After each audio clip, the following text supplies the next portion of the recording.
When we came from the airport to my aunt's place, and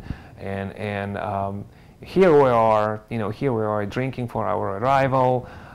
Everybody is very happy. We'll finally see each other after 3 years of not seeing each other, and people are talking about America, how things are here, and big table, lots of food on the table. We're extremely happy. And my uncle stands up and he says, "Завтра мы пойдем в Social Security," which is tomorrow we'll go to Social Security. I was 16, 15, 16 at the time. To me, this statement was said with such a pride and with such a joy, and I thought, wow, this is something interesting. This is fun. This is an amusement park or some kind of adventure, and I thought, wow, we're gonna go to Manhattan. I'll see big buildings. I'll see a lot of people, beautiful women, and it's gonna be fun, and we'll spend the day in a great way. So I think my first memories in the U.S. were all like in the hotel, and I remember like it must have been a very bad hotel because it had like really thick red shag carpet, like bright red shag carpet. Like I think now, like it's the kind of hotel you imagine like now that I have associated with like the movie Taxi Driver, and where you would imagine there being like a lot of prostitution happening. That's not what happened, but so that's what I remember. And then I remember my brother and I just had to stay there, I think, with my mom for a few days while my dad went around and like tried to figure out a place for us to live. So that's like my first memories of coming to the U.S. Everything was big, big cars, big buildings. We came here in February. I believe it was February 20th. It was dark when we got here, so there were a lot of lights, and I was like, wow, I wonder how it's gonna look like when it's like in the morning. So we got up in the morning. There were no pumps. There were only garbage bags standing outside of our buildings. And I was like, so that's what America is all about. For me, like everything was big and, new and shiny and all of that, as it would be for someone that was just little. I guess it was just both scary and interesting and fun at the same time, because, didn't really know what exactly to expect, but at the same time, always hearing of the stories of how great it is over there, a lot of food, a lot of, different kinds of food, abundance of clothes and, pretty much, electronics and any other things that you could get and buy, and like, the cars, the luxuries, etc. So that was something that I was kind of like looking forward to. And I guess like you would see sometimes ads on the TV of different products like chocolates and shampoos and all of that, that seemed so great and wonderful and exciting that we didn't really get to enjoy. Everyone in the USA lives in skyscrapers, so I imagined we would probably live on the 99th floor. I imagined that America is all skyscrapers. And in fact, when we arrived, we were living in a like 6-story building. Yeah. My two major expectations were that there would be sliding doors that opened by themselves, and that there would be dolls that walked and moved on their own. Those were my two big expectations, and I remember. I don't know why I was so excited about the doors, or like how, like who told me that there were doors that opened by themselves. Like I don't I don't know where you would get that notion, but that was definitely like a major thing. And then the reason I remember the doll thing was like thinking that there were like toys that moved on their own was because I remember a specific conversation with someone, with like a neighbor girl that I was friends with, and I was telling her like, yeah, I'm leaving and I'm never coming back, but if you leave me your address, I'm gonna send you back some of these dolls that like walk on their own. And so really it's awesome that I'm leaving because I'm gonna send you back some like great toys. I hope she wasn't disappointed. I never did that. But those were the two major things that I remember expecting. My expectations were pretty high. I was like, it's like winning a lottery. I was expected to come there and everything is going to be given to me. And it's like, back in Kiev, it was, I kind of knew if I stayed there what my future would have been like. And, I would have been something, but moving to the United States, I thought I'm going to become like, something huge. Because I was a musician from my early childhood. So I thought, okay, and if I stay in Kiev, yeah, I'm gonna become a musician. Obviously, I'm gonna play in an orchestra. I'm gonna do something. But like, I've never left Ukraine, the Soviet Union, until I left to the United States. So I never knew what the reality is like outside, in any other country. So to me, it was like I was expected, to be in a dreamland. The reality of the doors matched up with my expectations, because whenever you go to the supermarket, obviously the doors open by themselves, and I was pretty thrilled to find out that was true. And then with the dolls, no. That turned out to be a bunch of BS. I had expectations. To me, it was a big adventure, and for many young kids, it was a big adventure. I was 15. I just turned 16 when we came to the United States, and to me, it was a big adventure. I really wanted to leave my old town, my old Russia, in Uzbekistan, where I used to live, just because I wanted an adventure. I just wanted something new. I wanted to see new people. I wanted new friends. And to me, it was a very exciting process. In terms of expectations, it's really hard to predict, to say right now what type of expectations. I know that I expected America to be nice, friendly, a lot of people, a lot of everything.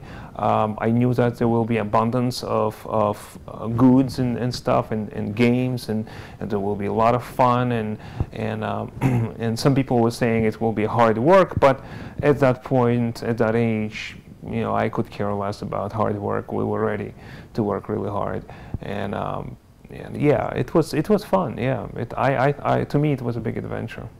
I think everything was weird. Everything was strange. The streets, everything was completely new and different. At least it seemed that way. I remember the first. So after we stayed with my cousins, we moved to live with my grandmother. And, I wanted to go outside. I was a 12-year-old kid. I wanted to go outside and play. And I came outside. First of all, there's nowhere to play. It's just a road with the cars. There's no yard. It's like, where's the yard? Where do you play? And also, when I say yard, I mean like the huge playgrounds that we had with our apartment buildings, not like your home backyard. We didn't live in a private house, and we lived in an apartment building, and every apartment building shared a huge playground with other apartment buildings. At least that's how it was where I lived. But I remember the first time I went outside by myself, I didn't even leave the block where my grandmother and we lived, and I felt lost. I didn't know where I was. July of '89, Brooklyn wasn't what it is today, and neither is pretty much anywhere in New York, but I do remember an interesting story that my mom was freaking out a little bit because she's got 2 small kids. She's in a place where she doesn't speak the language. And I mean, now I understand that that's why she was freaking out. But there was a fight that was taking place on the street between a pimp and his women, his hookers. I don't know the right term for that. So there was a literally physical brawl between these women and this guy, and I don't exactly know who was in the fight, but I do know that my mom was close to a panic attack because she comes to this country without a word of English, not knowing anything. She's got 2 small kids, and this is where she sort of is put, where this place where this happens, this situation is occurs outside on her street. The shag carpeting in the apartment complex. The kind that gives you static and your hair stands up.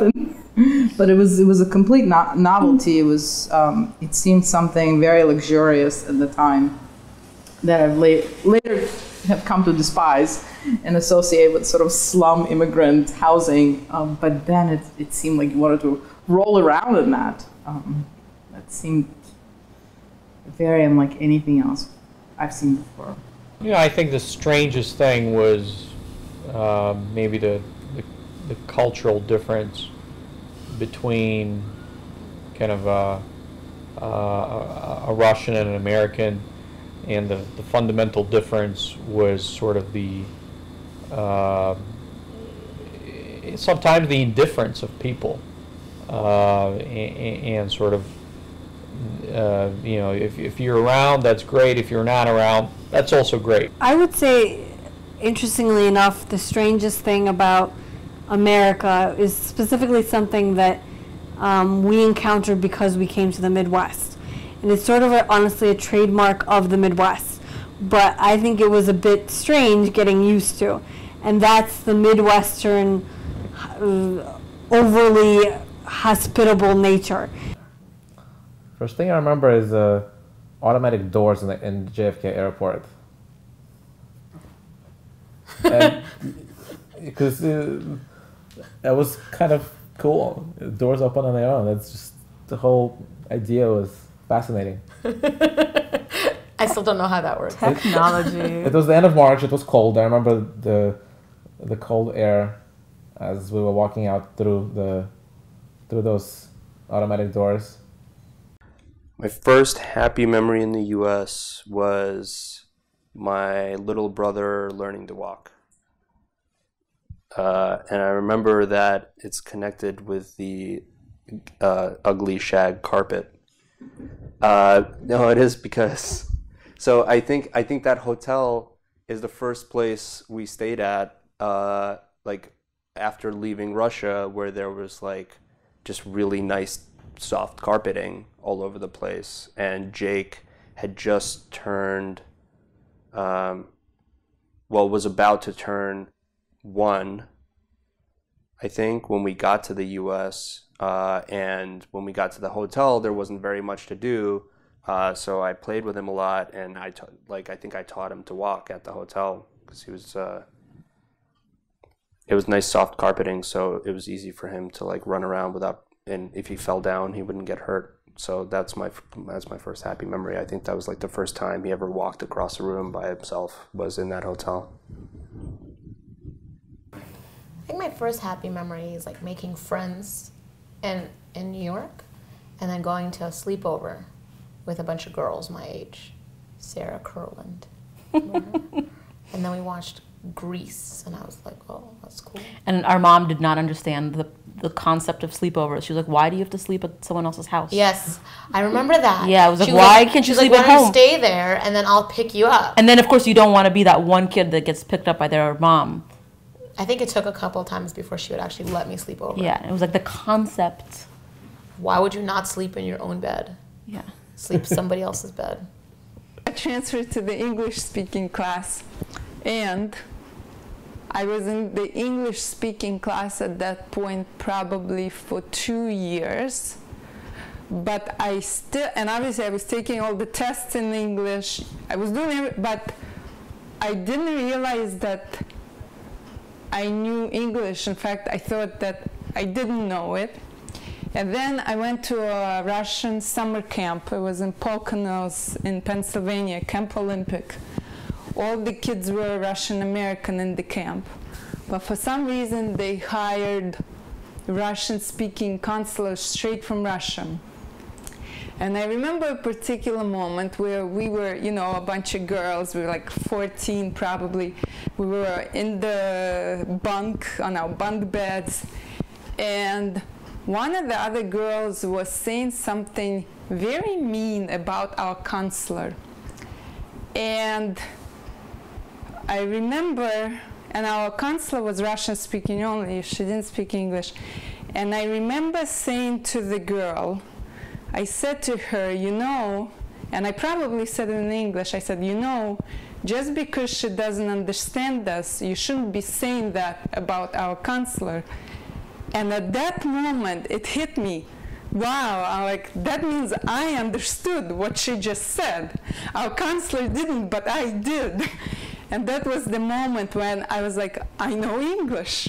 I think every Tuesday, for about 2.5 hours, we would go to Riverdale Y, and it was about a 45-minute walk from where we lived. So our parents would usually drive us. It would be me and the kids I met in a summer camp. One rabbi made such a powerful speech. He was talking about life, how life is beautiful, how you should treat each second of your life. I don't remember all the details of the speech, but that speech changed my life. Okay, what was your first happy memory? I think it was Dacha, maybe? Dacha, yeah. So when we were... That's when grandparents came. Yeah, so grandparents came a few years... They came 2 years after. 2 years after. You're saying the first dacha was without grandparents? No. No, with grandparents. So that was 2 years later. 2 years later. 94. Well, I've had happy memories before then, but... But you remember it very much. I remember that. So every summer we would go away to a bungalow colony up in the Poconos, and it would be grandparents and lots of kids, and the parents would be away for the whole week, and they would only come back on the weekends. It's funny, I don't remember anything about school when we were kids. All I remember is going to dacha in the summers. Yeah. Like, I think I forgot school. I hated it. Yeah. All of it. You don't remember PSA 24? I mean, I do. I remember it was awful. The whole time? Yes. It's pretty bad. All of it? All three Yeah. schools? PS7, PS81, and PS24? Yes, PS24. My elementary school, no. Yeah, I just remember not knowing what was going on. Yes. Being the whole time, being that really weird, awkward kid we were totally awkward. who didn't understand anything, and nobody understood us, and it was just you're like a complete pariah from all of the social circles.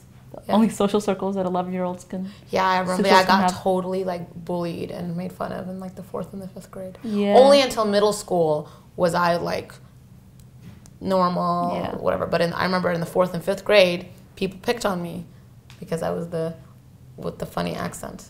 Yeah, you did have a funny accent. I know. So I remember summers with grandparents and with the other Russian kids. Yeah. That was fun. It was good times. I think we did that until we were 14. Yeah. From the time we were like 7 till the time we were 14. Just generally confusing.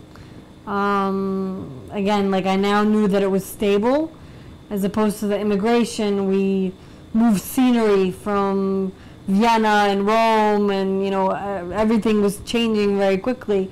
But this wasn't changing. This was now becoming daily life. And it was just confusing because besides my parents and my brother and my relatives, I couldn't really communicate with anyone regularly.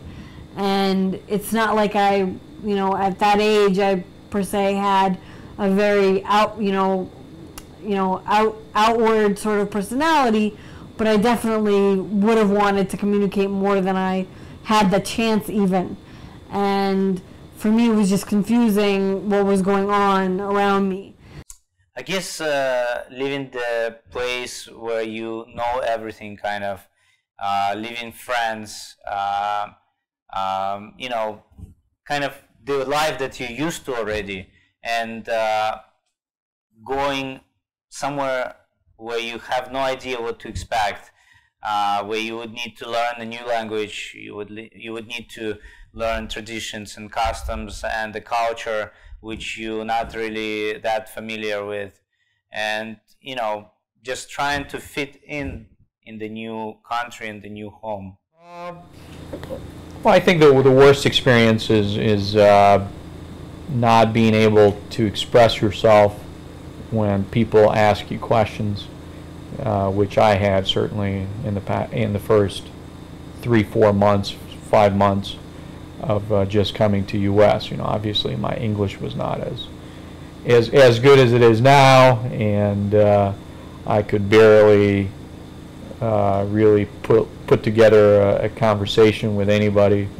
I was more quiet and reserved than I was in general, and I think that language barrier was probably the most frustrating aspect at first of. Yes, it's hard to make friends when you can't speak to people. It's also hard to make friends when you're very shy. But in time, things sort of mellowed out a little bit, and friendships developed, and things worked out. And then I came to the US, and suddenly from being like one of the coolest girls, I became the one who can't say a word, the one who doesn't dress like others. So, I became the object of ridicule, and that was painful, of course. I'm smiling now, but at the time it was very unpleasant. And we were picked on. When I say we, I say other Russians who arrived around the same time as I did.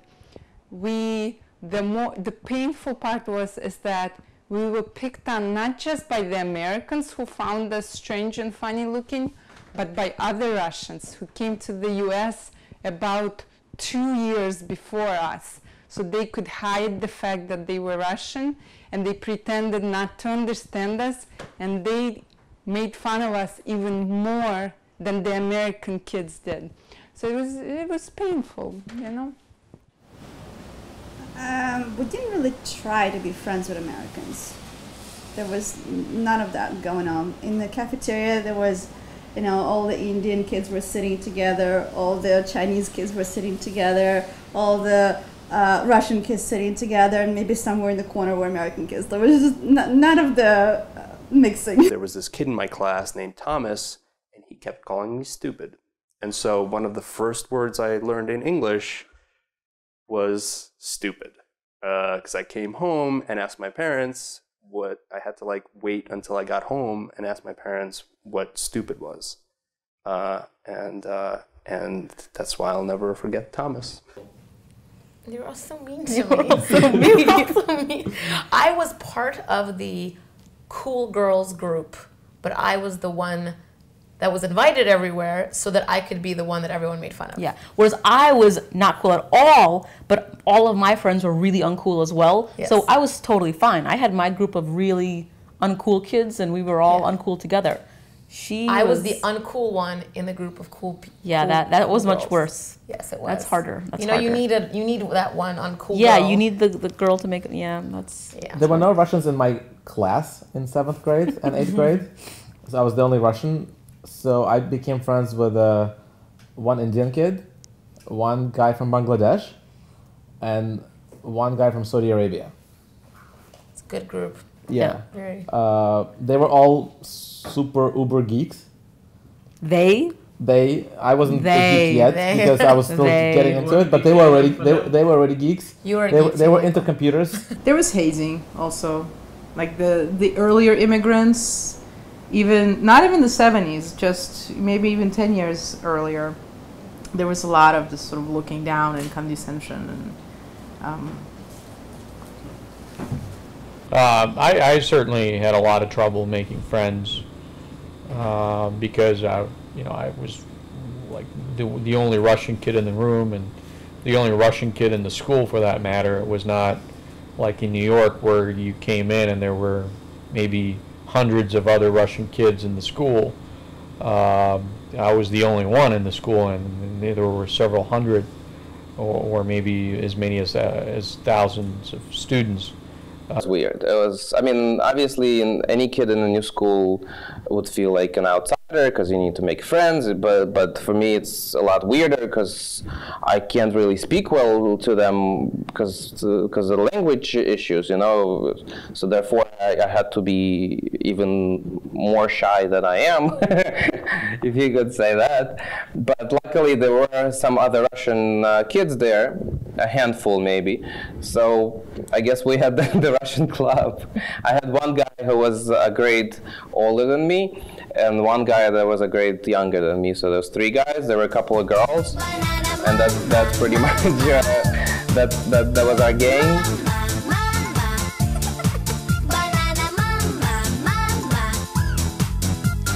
Бегают глазки, ушки на макушке, и это не сказки, это не игрушки. Город детства — это